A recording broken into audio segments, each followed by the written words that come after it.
Olá, estudantes, sejam bem-vindos para mais uma aula sobre o Enem com a disciplina de Química e hoje a aula a gente vai falar sobre tratamento da água e os resíduos. Além da gente aprender sobre o tratamento da água, a gente vai aprender sobre outros aspectos que envolvem o tratamento de água, quimicamente falando. Eu sugiro que vocês peguem o lápis, o caderno, anotem suas dúvidas para tirar com os professores posteriormente. Lembrando que todas essas aulas do Enem são feitas com atividades que caem bastante no Enem, a gente escolheu as habilidades que mais caem. Tratamento de água é uma habilidade que sempre é pedida no Enem.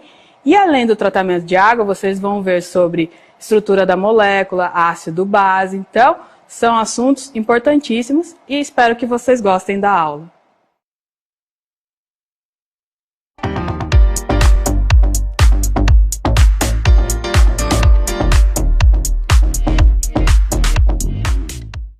Nós vamos falar de água, nós vamos falar de tratamento de água e nós vamos falar também, galera, um pouquinho para você sobre o tratamento de resíduos, né? Como é que se faz para tratar os resíduos, o saneamento básico, que é uma questão que é muito abordada pelo Enem, né?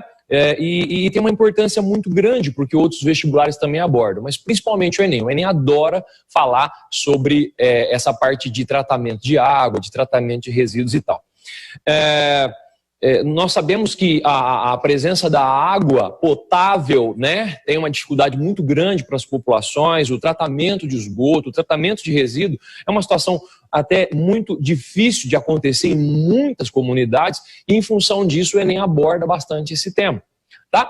Então é importante você lembrar também que depois nós vamos fazer alguns exercícios para te mostrar como que o Enem aborda isso, como ele cobra isso nas questões, as alternativas, como é que funciona, tudo certinho para você mandar muito bem nessa prova aí.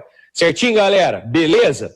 Muito bem, então eu trago aqui para você, olha só, ó, tratamento de água e de resíduos, que é o tema da nossa aula de hoje, trabalhando então a parte de ciências da natureza aí, que é extremamente importante para você, correto? Bom, gente, antes de começar a falar propriamente de tratamento, eu queria lembrá-los alguns detalhes aqui que são muito importantes. Olha só, de toda a disponibilidade da água do mundo, gente, 97,5% da água do mundo, né, na verdade, é água salgada. Nós temos aí, galera, só uma faixa de 2,5% aproximadamente de água doce. Olha só, quantidade muito pequena, né, de água doce. Então nós temos lá a distribuição no gráfico mostrando para você 69,8% nas calotas polares, águas subterrâneas, olha só, 29%, rios e lagos, né, nós temos lá 0,3% e outros 0,9%. Então nós temos a quantidade de água doce muito pequena no planeta, né. O Brasil é um país super privilegiado porque o Brasil tem aí 12%, né, da disponibilidade de água doce do mundo. Então isso é um privilégio para nós, né, gente? Isso é muito interessante. Agora, pensa comigo. Você fala, Renner, então se a quantidade de água doce é muito pequena, quer dizer que a disponibilidade dessa água doce também é muito pequena? Exatamente, é isso que eu quero mostrar para vocês. Olha só, apenas 1%, galera, da água doce do mundo, olha só, está disponível, né, para o nosso uso. Segundo a ONU, olha que dado importante, ó, até 2050, 45% da população não terá a quantidade mínima necessária de água. Olha isso, gente. No mundo subdesenvolvido, cerca de 50% da população consome água poluída. Em todo o planeta, 2,2 milhões de pessoas morrem em decorrência de água contaminada sem tratamento. O tratamento de água, o tratamento de esgoto é um grande problema, né, que o mundo enfrenta, viu, gente, tá? Muitas comunidades, muitas populações não têm tratamento de esgoto, correto? A poluição é um dos maiores problemas da água potável, uma vez que diariamente os mananciais do mundo recebem 2 milhões de toneladas de diversos tipos de resíduos. Olha isso, gente. Então, o que você tem que pensar? Que a água potável é o grande problema, a obtenção da água potável é o grande problema, né? A quantidade de água no planeta, tudo bem, mas se mantém constante. Aí você pode estar pensando, Renner, mas a gente não pode também obter água potável a partir da água do mar, né? Pode sim. Deve-se fazer o processo de dessalinização. É um aquecimento que se faz, evapora essa água, depois condensa. Só que isso gasta muita energia e ainda hoje, nos dias de hoje, nós temos uma inviabilidade econômica para fazer isso, tá? Então é muito difícil fazer isso, gasta-se muita energia, né? O processo ainda é muito caro. Tecnologicamente nós temos outras situações, mas ainda existe inviabilidade né, principalmente econômica aí. Tá bom, pessoal? Beleza? E se falando de água, né, é importante você lembrar o seguinte, alguns aspectos químicos da molécula de água que eu acho muito importante a gente lembrar também. Olha só, a água, gente, tem uma geometria espacial angular. Eu trago para você aqui a molécula de água, que é muito importante você lembrar. Nós temos lá o oxigênio como o átomo central, os hidrogênios, e aí, como esse oxigênio, que é o átomo central da água, dá uma olhada, galera, nós temos sobra de elétrons no átomo central, os elétrons eles se repelem e empurram as ligações aí, fazendo com que você tenha a formação de um ângulo. Esse ângulo na molécula de água, gente, está em 104,5 graus. Ô, Renner, é legal lembrar esse ângulo? É, que aí você já lembra também que a molécula de água tem uma geometria espacial angular. Isso é uma coisa que eu acho importante para você lembrar também, tá? Além, gente, de você lembrar que a geometria da água é angular, né? Nós temos que pensar na polaridade da água também. Como o oxigênio é um elemento mais eletronegativo que os hidrogênios, ele puxa os elétrons, né, para ele. Isso faz com que, na verdade, gente, a gente tenha um deslocamento da nuvem eletrônica, gente, no sentido do oxigênio. Esse deslocamento no sentido do oxigênio faz com que você tenha uma polarização. Então, a molécula de água é um dipolo elétrico. Ela é polarizada, né? Extremamente polarizada, por sinal. Tá? Então, eu trago para você aqui ó, aquelas representações, esses uzinhos, que nós chamamos de momento dipolar, que indica para onde que os elétrons estão sendo deslocados, que é no sentido do oxigênio. Isso faz com que você tenha um momento dipolar resultante diferente de zero. Tá? Então, você tem deslocamento de elétrons dentro da molécula de água. Isso faz com que nós tenhamos uma molécula, portanto, polar. Então, primeiro aspecto, dois primeiros aspectos importantíssimos aí que a gente tem para a água. Você não pode esquecer. Olha só, a água é sempre geometria angular, né? E a água sempre tem polaridade. Ela é uma molécula polar. Correto, pessoal? Tranquilo?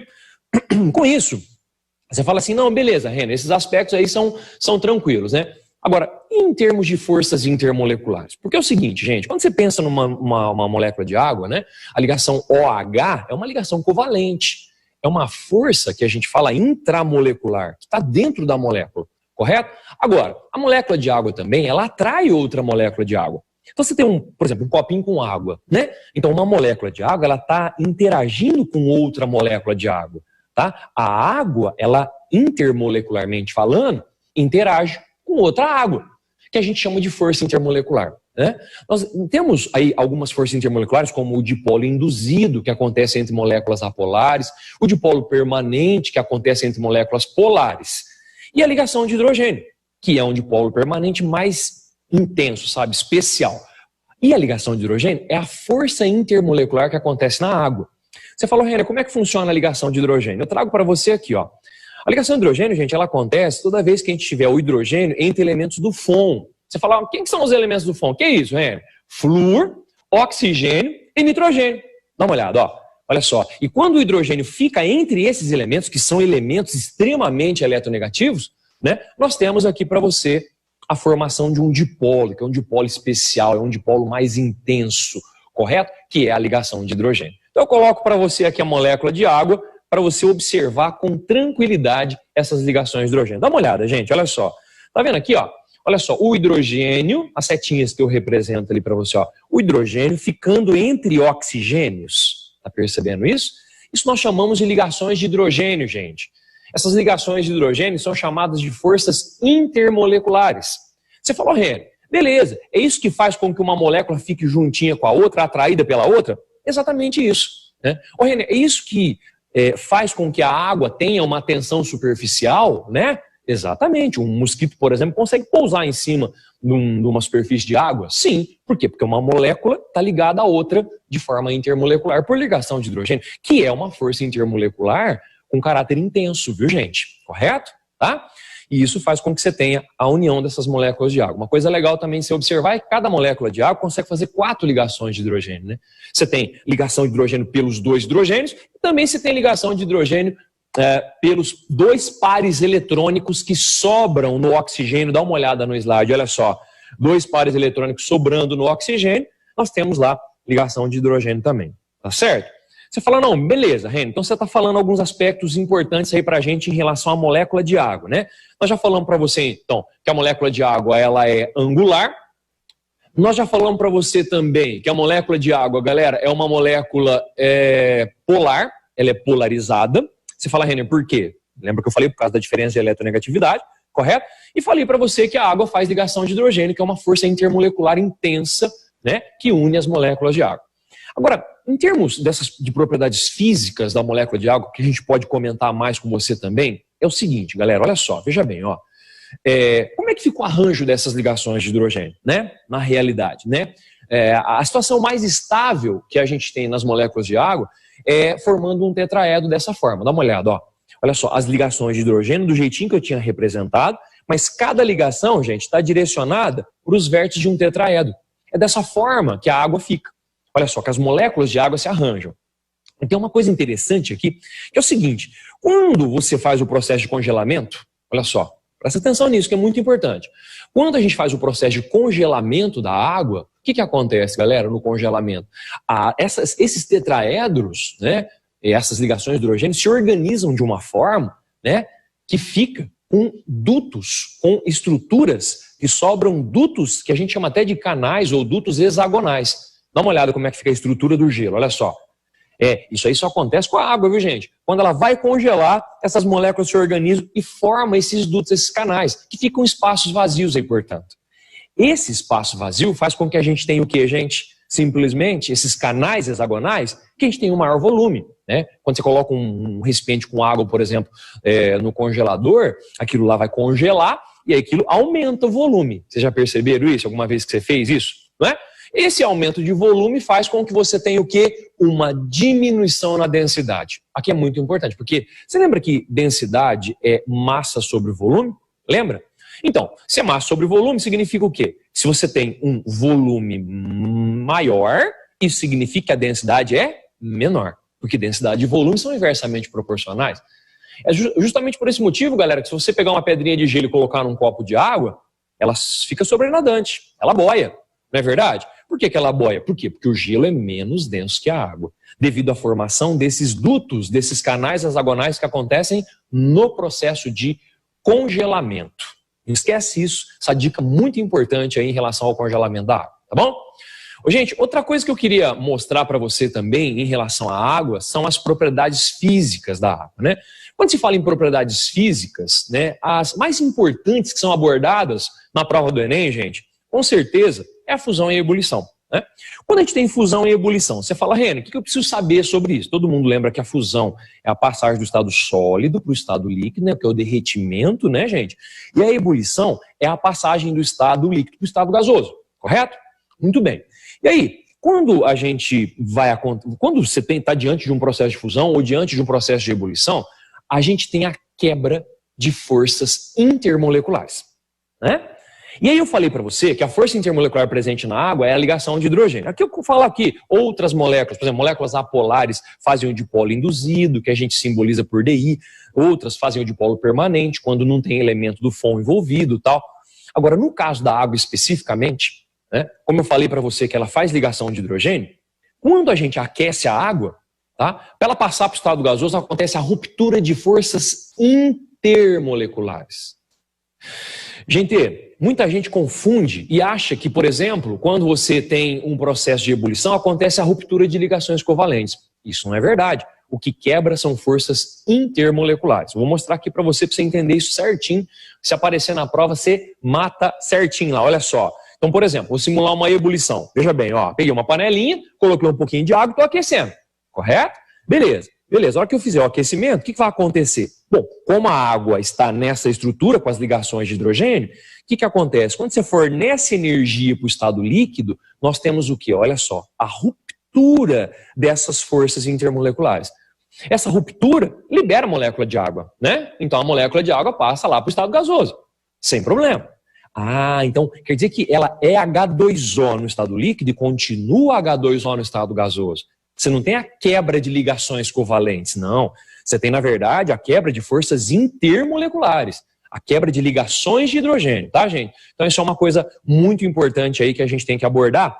Quando a gente faz a ruptura de forças intermoleculares, é que a gente tem a mudança de estado físico. Tá bom, gente? Então é um processo físico, né? E não um processo químico, né? Só para recordar com você, quando a gente fala processo químico, presta atenção nisso, que é muito importante, é quando tem reação química.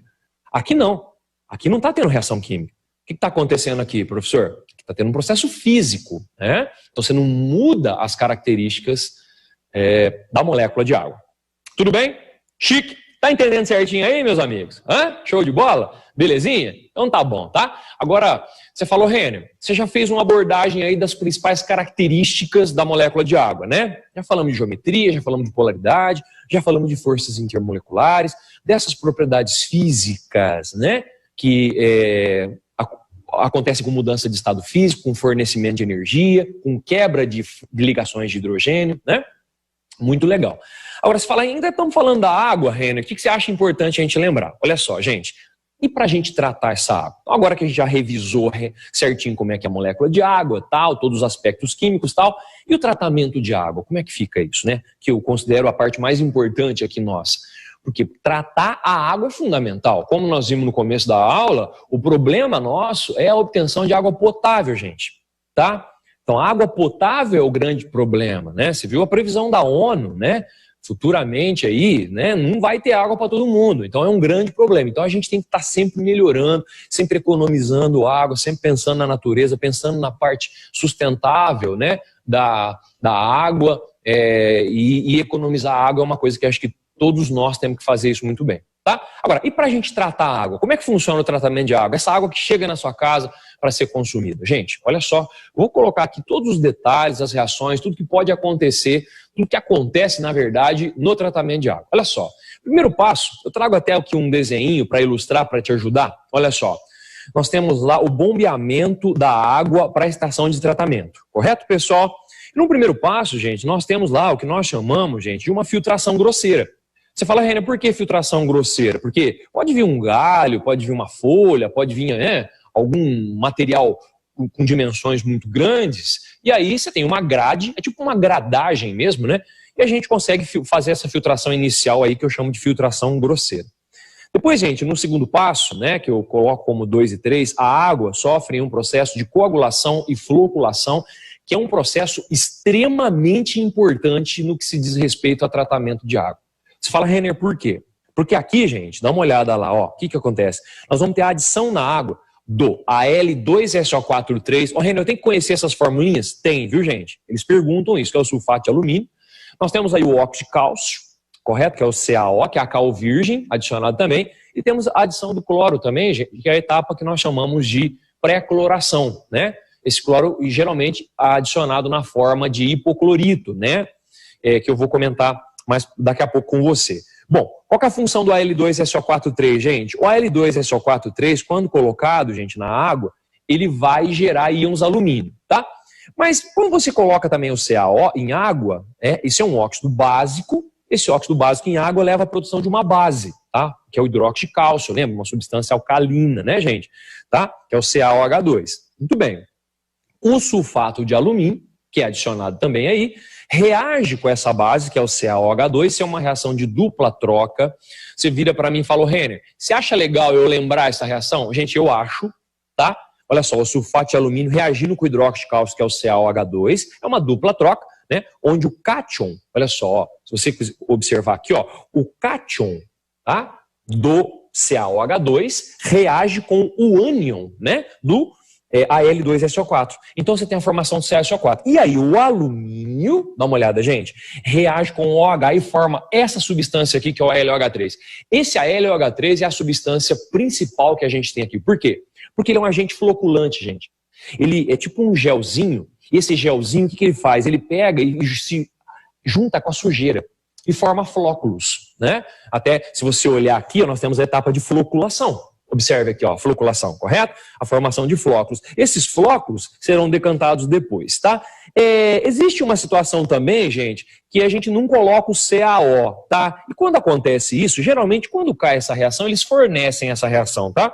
Mas o sulfato de alumínio em água, ele só hidrolisa, tá? O alumínio pega o OH da água e forma o AlOH3. Então, por que eu tô falando isso? Se você colocar somente o sulfato de alumínio, também você vai ter essa etapa de floculação. Mas quando você adiciona a cal intensifica a formação do AlOH3, tá? Intensificando, você tem um processo mais intenso. Correto, pessoal? Que é muito importante você lembrar também, tá? Renner, não vou decorar essa equação última aqui. Não tem problema não, tá? É só você lembrar que se você usar O sulfato de alumínio sozinho, ele também vai atuar no processo de floculação e coagulação, tá bom? Depois, o que é feito, gente? A desinfecção. Só para continuar no comentário aqui para você, ó, é colocado o cloro, não é? Esse cloro aqui, gente, então vai fazer a desinfecção. Como é que funciona isso, Renner? Tá aqui, gente, olha só, trago para você, ó, o cloro, quando ele reage com a água, olha no slide aí para você entender certinho, ó. O cloro reagindo com a água, o que acontece? Ele forma HCl e o HClO, tudo bem? Que é o ácido clorídrico, e aquele azulzinho lá, ó, é o ácido hipocloroso. Esse que é o cara que é bactericida, é fungicida, ele vai controlar os micro-organismos presentes na água, correto, pessoal? Tá? Esse HClO, gente, como é um ácido, todo ácido sofre ionização em água. Então ele ioniza também. Então ele vai formar o que? H+, e Cl-, que é chamado de ânion hipoclorito, que também atua no combate, no controle dos micro-organismos. Então, o cloro é o responsável por matar. Então, quais são as substâncias que fazem o processo de desinfecção da água? O HClO, tá? Que é o ácido hipocloroso, e o Cl-, que é o ânion hipoclorito. Correto, pessoal? Tranquilo? Tá? Isso é muito importante você lembrar, que é a etapa de desinfecção. É lógico, né, gente? Quando você faz isso, você gera ácidos. E esses ácidos gerados, automaticamente, eles deixam o pH da água mais baixo, tá? Então isso faz com que você tenha que controlar esse pH. Existe uma necessidade disso, tá bom? Mas daqui a pouco a gente vai falar disso. Olha só, e aí a decantação, né, é feita na sequência, tá aqui no desenho para você certinho. Olha só, decanta, essas partículas, esses flóculos vão para o fundo, né, e automaticamente a gente separa por decantação. Então eu coloco de novo o desenho aqui, ó, e trago lá. Depois é feito mais uma filtração. E essa filtração, gente, é uma filtração especial muito interessante. Olha só, é feita com carvão ativado. Olha só, qual que é a função do carvão ativado, Renner? Eu trago para você, ó. O carvão ativado adsorve impurezas. Você falou, Renner, mas o que é adsorção de impureza? Diferente de absorção? É sim, viu, gente? A adsorção de impurezas, na verdade, é quando acontece a retenção do material só na superfície do teu filtro, tá? E não nele todo. Correto? Você pegar uma esponja e colocar na água, ela está absorvendo a água. Aqui não. Aqui tem uma adsorção na superfície. Por quê? Porque ele tem uma porosidade muito específica, muito especial. Ele é um carvão tratado, né? Que tem uma porosidade que faz com que você tenha a retenção de materiais que você, na verdade, não deseja que passe, que chegue até a população. Né? Ele tira odores, né? Você pode pôr esse carvão dentro da geladeira também, por exemplo, para evitar, para tirar o mau cheiro da tua geladeira, por exemplo, se estragou alguma coisa lá e assim por diante. E também ele não permite a passagem de compostos organoclorados, como o cloroforme, que é o CHCl3. Dá uma olhada lá, ó. Esses compostos são prejudiciais para a gente. Por que cloroforme? Porque é o seguinte, quando a gente coloca o cloro no processo inicial de tratamento, o que acontece, gente? Se a água tem um pouquinho de matéria orgânica, né, matéria que tem carbono, a matéria orgânica reage com o cloro e produz compostos organoclorados, que são tóxicos para a gente. Correto? Tá lá, como é o caso do CHCl3. Aí o carvão ativado, gente, não deixa isso passar. Não deixa isso chegar até a gente. Isso é uma coisa muito interessante, muito importante. Correto? Tá? Então, a ação do carvão ativado, viu, gente? Que é muito legal essa filtração top que a gente tem aí. Depois nós temos aí, ó, areia e cascalho. Correto? Então a água também passa por areia ou uma outra filtragem, muito legal também. E que nem eu falei para você, quando você coloca o cloro, você gera ácidos, lembra? Do ácido hipocloroso e do ácido clorídrico, a água fica ácida. Então o que é necessário a gente fazer? A gente precisa controlar esse pH, tá? Porque o ideal é a água estar com pH próximo de 7. Não é legal essa água chegar na nossa casa ácida, correto? Com pH abaixo de 7. Então o que acontece? Você coloca mais CaO. Por quê? Porque o CaO, você lembra que ele forma uma base? Ele é um óxido básico, viu, gente? Tem metal, tem característica de base, que a base vai neutralizar o excesso de ácido. Então, qual que é a função da adição do CaO? Além de intensificar a produção daquele gelzinho que eu tinha te falado, que é o AlOH3, é fazer o controle do pH. Correto, pessoal? É colocado mais cloro para garantir que nós não tenhamos realmente micro-organismos chegando aí para a gente, correto? Uma pós-cloração. E também é feita uma fluoretação, que faz com que nós temos uma profilaxia, uma proteção, né, da hidroxiapatita, né, que é um mineralzinho que nós temos nos nossos dentes, para evitar o aparecimento de cárie, tá? Então ela não trata a cárie, ela evita o aparecimento de cárie quando você coloca o flúor na água, né, principalmente em crianças até 14 anos aí. Tudo bem? Tá? evita então o aparecimento de cárie. Então nós temos aí, pessoal, e depois a distribuição dessa água. Certinho, gente? Então eu relatei para você aqui todos os passos, tá? Tudo que é super importante a gente lembrar em relação a tratamento de água e tudo que eu falei, gente, o Enem cobra. Tudo, galerinha. Então não esquece desses detalhes aí que são muito importantes também, tá bom? Em termos de resíduos também, nós temos que pensar em tratamentos também, né, gente? Olha só. E eu já trago para você aqui, olha só, o tratamento de resíduo que é feito, né? Você falou, Renner, mas efluentes, que a gente chama, né? Você falou, Renner, sempre a gente trata resíduos? Gente, infelizmente não, né? Como vocês sabem, nós temos problemas de tratamento, principalmente de esgoto, saneamento básico, né? A população, ela realmente precisa de mais investimento em relação a isso. Todo mundo sabe disso muito bem. E o Enem consegue muito bem nas questões, depois eu vou te mostrar, abordar isso de uma maneira bem legal, viu, gente? Olha só. E quando se fala em tratamento de resíduos, o que é importante você lembrar?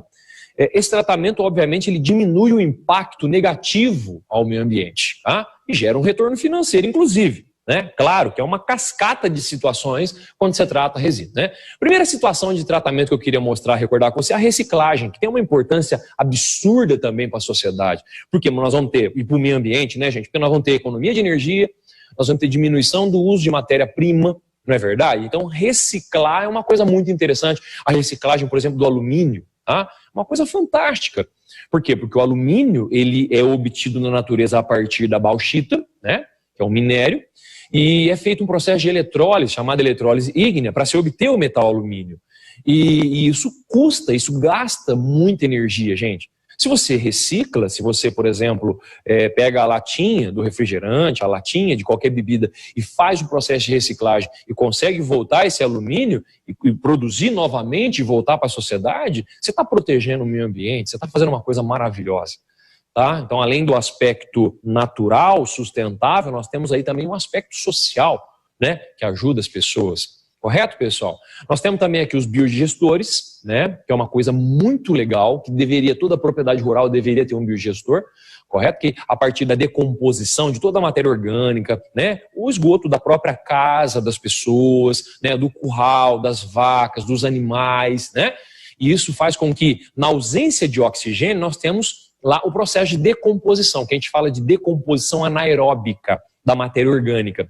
E isso, galera, se tiver bem feitinho, você consegue inclusive aproveitar o CH4, que é o metano, né, que é produzido nesse processo. Gente, o metano, ele na verdade, se você for observar com carinho, ele na verdade ele também é utilizado como combustível. Você pode canalizar esse metano no biodigestor, queimar esse metano e fazer energia disso. Né? Então, olha só, que interessante que é o processo da biodigestão, que é aeróbico, não esqueça isso, são bactérias que não podem ter oxigênio, na ausência de oxigênio, leva à produção de gases que podem ser utilizados como combustíveis depois, tá? E outra coisa, você não joga todo esse material em fossas, né? Porque geralmente na propriedade rural, o pessoal faz uma fossa e joga o material lá. Esse material vai simplesmente penetrando ali no solo e pode atingir um lençol freático. Isso é muito ruim, né? Problemas, né, em áreas rurais, por exemplo, que nós temos como crianças com diarreia, né, crianças com problemas intestinais, muita bactéria na água, né? Isso é um problema muito grave que a gente tem. Então o biodigestor ele ajuda muito nisso. Nós temos aí a compostagem, que eu acho que todo mundo lembra bem, né? Que é a decomposição biológica da matéria orgânica. Olha lá, galera, né? Então essa compostagem faz com que você tenha nutrientes para depois utilizar nas plantas. Também é uma coisa muito interessante de tratamento. E aqui, galera, agora eu chego no ponto mais importante, que é o aterro sanitário, né? Gente, o aterro sanitário é uma coisa que toda cidade deveria ter, né? É lógico que demanda investimento, tal, mas olha que coisa interessante, gente. Imagina, o lixão, você substituir um lixão por um aterro sanitário. Se você pega, por exemplo, um lixo e coloca na superfície do solo, né? Esse lixo, ele solta um caldinho ali, que a gente chama de chorume, e isso aí, gente, é super contaminado. Vai contaminar lençol freático, os aquíferos, né? Como o aquífero Guarani, né? Que nós temos aí, que um volume de água gigantesco, correto? Que pode ser contaminado por um lixão. Então, o que é? Nós temos que substituir, né, isso por aterro sanitário. Como é que funciona? É feito um buraco e é colocado ali, galerinha, um plásticozinho, né, que a gente chama aí de um plástico de polietileno aí, um polímero, que vai evitar com que esse chorume penetre na terra e chegue até o lençol freático. Tá aí o esqueminha para você. Nós não temos a presença de urubu, porque isso aí é coberto diariamente, tá? Nós não temos, portanto, a penetração desse chorume no lençol freático, e a gente, inclusive, pode canalizar também aqui o gás metano produzido e utilizar ele na produção de energia, que é o CH4, tá? Que é o gás metano, que é o principal componente do gás natural, né? Tudo bem? Então nós temos resíduos sólidos armazenados no solo, você fica com os sólidos armazenados ali, tá? Mas você não tem a contaminação do lençol freático. Uma coisa muito interessante, aterro sanitário. Tá bom, galera? Beleza? Show! Incineração do lixo também é uma coisa que acontece no tratamento de resíduo, né, gente? Nós temos lá, ó, principalmente o lixo hospitalar, combustão controlada desse lixo, correto, pessoal? E essa combustão também faz com que você tenha um tratamento de resíduo adequado aí no que se diz respeito a lixo hospitalar, principalmente. Agora nós temos aqui, galera, pilhas, né, que é um problema grave também, o descarte de pilhas. Vocês sabem muito bem que as pilhas, elas apresentam metais pesados. E esses metais pesados, galera, o que acontece? Eles simplesmente fazem muito mal para a gente. Tá? Então, se, por exemplo, você descarta a pilha, presta atenção nisso que eu vou te falar, ó, se você descarta a pilha em local que não é adequado, com certeza você vai estar prejudicando alguém, ou o meio ambiente, ou um organismozinho lá marinho, né? Vai estar inibindo a capacidade de reprodução dele, então você vai estar trazendo prejuízos para esse ambiente maravilhoso que a gente vive. Né? Então a gente tem que ter cuidado e descartar nos locais corretos. Existem locais corretos a gente descartar, né? Em postos de combustível, em supermercados, correto? Você tem coletas lá, né? Em condomínios aí, a galera coloca, ó, descarta a pilha aqui, né? Ó, mercúrio, distúrbios renais, neurológicos, irritabilidade, prejuízos para a memória. Nós temos aí o cádmio, que é cancerígeno, teratogênico, causa deformações fetais, viu, gente? Olha só, atua no sistema nervoso das pessoas.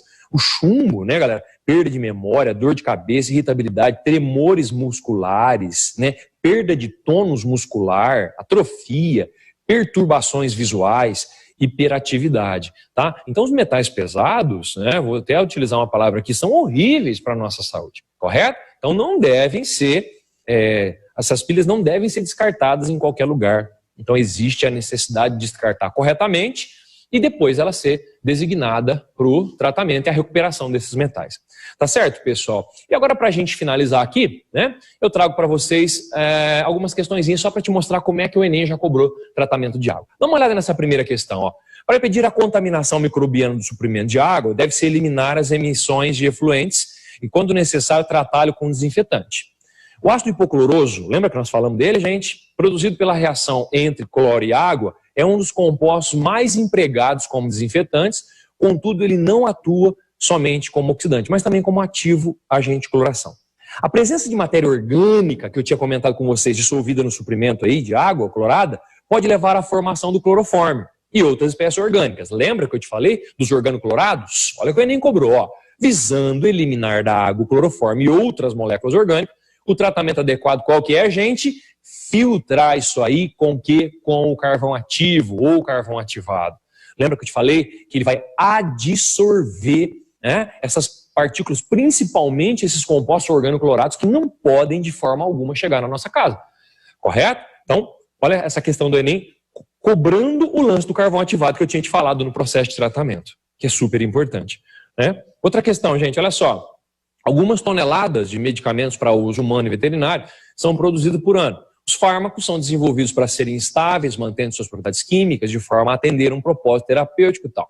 Após o consumo de fármacos, parte de sua dosagem é excretada de forma inalterada, persistindo no meio ambiente, né, gente? Olha só, em todo o mundo, antibióticos, hormônios, anestésicos, anti-inflamatórios, entre outros, são detectados em concentrações preocupantes no esgoto doméstico, né, em águas superficiais de subsolo. Beleza. Qual ação minimiza a permanência desses contaminantes nos recursos hídricos? Tá vendo? Até esses medicamentos que a gente utiliza, chega lá no lençol freático, chega lá no esgoto. Se esse esgoto não tiver tratamento, como é que faz? né? Isso vai contaminando tudo, correto, pessoal? Então, utilizar esterco como fertilizante na agricultura? Não, é legal você utilizar o esterco, mas isso não vai minimizar a presença dessas substâncias nos recursos hídricos, né, gente? Ampliação das redes de coleta. Ampliar não é resolver o problema, correto? Ampliar a rede de coleta, você não vai diminuir a concentração dessa substância lá, né? Descarte dos medicamentos fora do prazo de validade? Não. Desenvolvimento de novos processos na estação de tratamento de efluentes.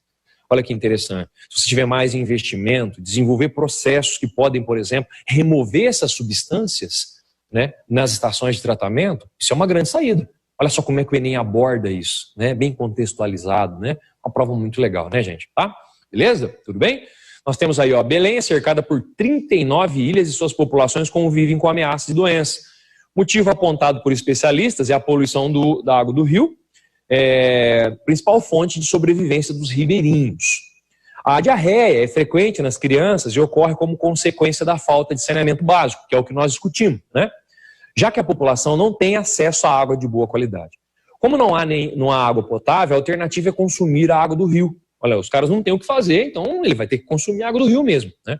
O procedimento adequado para tratar a água dos rios, a fim de atenuar os problemas de saúde causados por micro-organismos a essa população. Lembra que nós discutimos? O que nós falamos lá no nosso processo de tratamento de água? Qual substância é a responsável? Presta atenção, olha para mim que você vai entender isso aqui, você vai recordar certinho. Qual substância é a responsável, tá, por matar, por eliminar os micro-organismos, bactérias, por eliminar micro-organismos que vão causar problemas na população?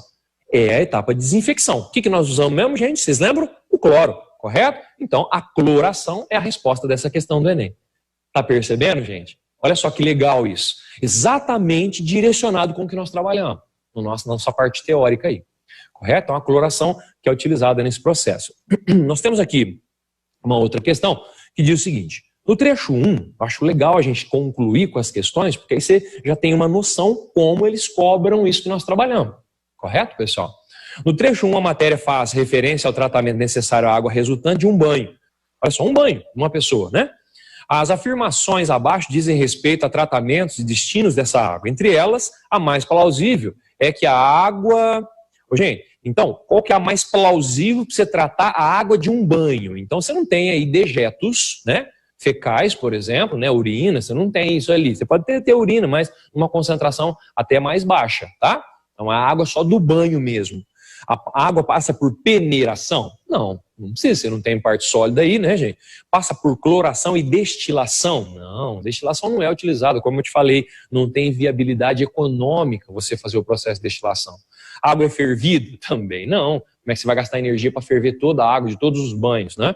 Nada a ver, né, gente? Não tem viabilidade. Passa por decantação, tudo bem, filtração, cloração, em alguns casos por fluoretação, retornando aos consumidores. Então, se eu tratar essa água pode voltar novamente para o cara tomar banho de novo. Por que não? Tá? Perfeito, gente. A resposta é a letra D nessa questão 4. Tá bom, lindos? Beleza? Chique, show de bola? E para a gente finalizar, eu trago mais uma questãozinha do Enem. Olha só. Um grupo de pesquisadores desenvolveu um método simples, barato e eficaz de remoção de petróleo contaminante da água, que é um outro problema que o Enem aborda aqui, né, gente? Tá? A contaminação da água, né, com derivados do petróleo, tá? Outro problema. Que utiliza um plástico produzido a partir do líquido da castanha de caju. Olha que legal, que interessante isso, olha só. A composição química, gente, do LCC é muito parecida com a do petróleo. E suas moléculas, por suas características, interagem formando agregados com o petróleo. Olha que legal, né? Por ela ser parecida com o petróleo, porque o petróleo é formado de hidrocarbonetos, né, apolares. Tá? E você sabe muito bem que os hidrocarbonetos apolares, na verdade, são substâncias que vão interagir também com outras substâncias também apolares. Porque apolar gosta de apolar. Lembra do critério que semelhante dissolve semelhante? Né? Isso faz com que essas partículas aí, gente, elas consigam se agregar ao petróleo. E além disso, o Enem diz o seguinte, olha só, volta aqui comigo, ó, para retirar os agregados da água. Olha só, os pesquisadores misturam a LCC nanopartículas magnéticas. Nanopartícula magnética que tem propriedade magnética, correto? Tem propriedade metálica aí envolvida. Muito bem, essa técnica, Olha só o que ele fala, ó, considera 2 processos de separação de mistura, sendo eles respectivamente. Ô, gente, então veja bem, ó, aqui eu trago para você o processo de floculação, que é a mesma floculação que a gente tinha visto quando a gente trabalhou com você lá no tratamento de água. Lembra quando eu coloquei o sulfato de alumínio, né? A gente colocou lá, nós tivemos a produção do agente floculante, aquele agente floculante que é o ALOH3, lembra? Que se junta à sujeira, aquele gelzinho e forma flocos. Aconteceu a mesma coisa aqui. Essa substância juntou o petróleo, formou flóculos, rolou uma floculação, portanto. Correto? E essa floculação, além dela, como a substância envolvida tem propriedades magnéticas, nós tivemos também um processo de separação magnética envolvido. Olha que legal, né? Um ímã, né, que vai passar ali e vai atrair essas substâncias. Certo, pessoal? E aí a gente tem o processo de separação certinho para vocês. Correto? Então nós falamos aí de tratamento de água, falamos de tratamento de resíduo e inicialmente eu passei as propriedades importantes das moléculas de água, né? E nunca se esqueça, molécula de água sempre angular, a geometria espacial dela, lembra, gente, que nós falamos? A molécula de água sempre é polar, né? Pensando na parte química aí, a molécula de água sempre efetua ligações de hidrogênio também. É isso aí, galera. Essa foi a linha de hoje aí. E a gente agora aguarda vocês, tá bom?